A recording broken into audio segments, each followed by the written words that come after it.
And the Red Sea crisis was triggered by the Israel-Hamas war. That war is still on. More than 26,000 civilians have been killed. Almost 10,000 of them were children.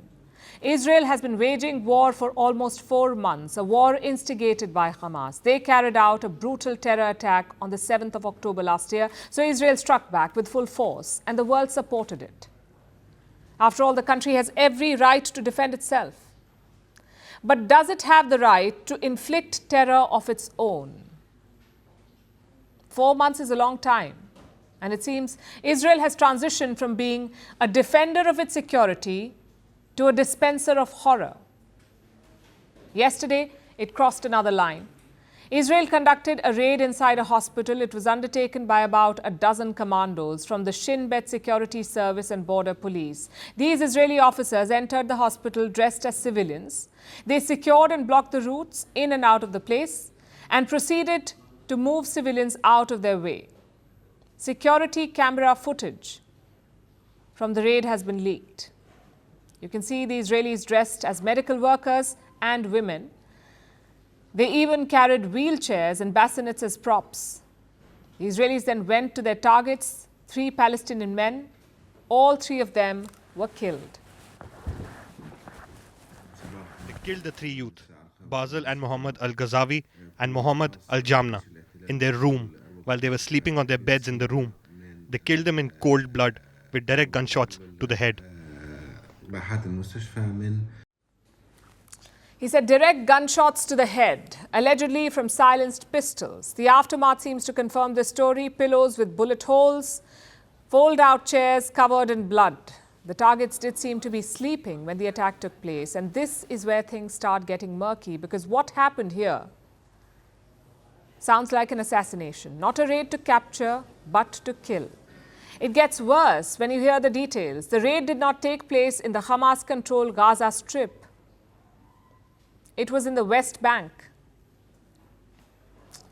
In the Ibn Sina hospital in Jenin, which is technically Palestinian territory but under Israeli control. So no Hamas tunnels under this hospital. This is where Israel conducted the strikes. Now let's look at the targets. The prime target was Mohammed Jalamna. He was a member of Hamas, and Hamas has confirmed this. Israel says he was planning an attack inspired by October 7th. He also apparently had a pistol with him, which Israel says they have recovered. But the hospital staff denies that he had a weapon. And they say the target was shot while he was sleeping. So is Israel suggesting that the commandos could not disarm and arrest a sleeping man? Then there are 2 other targets. The brothers, Basil and Mohammed al-Ghazavi. They were also members of a militant group, the Palestine Islamic Jihad. Again, the group has confirmed this. Basil had apparently been in the hospital for months undergoing treatment for a shrapnel injury, an injury that had left him partially paralyzed. His brother was there watching over him that night. Did they really have to shoot dead this half-paralyzed man?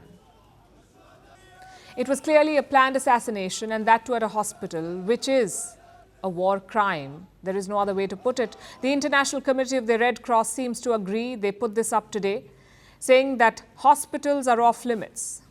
And despite all of this, Israel's Western allies have not batted an eye. Usually, they're the first to denounce war crimes unless they are the ones committing them, of course. Again, not able to offer an assessment without knowing all these facts. I said some of the facts that have been presented by Israel are that one of them was carrying a gun and that they were planning to carry out or to launch terrorist operations. So you would have to look at all of those facts to make a specific assessment about this operation.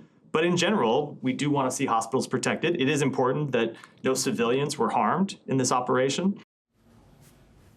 Israel said the man had a gun. He posed a threat, so they killed him. The US had once said there were weapons of mass destruction in Iraq, so they attacked. What happens when countries start taking out targets unlawfully and without proof? What happens when the so-called good guys are caught lying? Who pays the price? Who watches the watchers? What is the rest of the West doing? And we understand that this is war. There will be questionable acts. But governments cannot behave like terror groups. Following the rule of law is what distinguishes the two. Israel has every right to defend itself, but all rights come with riders and lines that must not be crossed.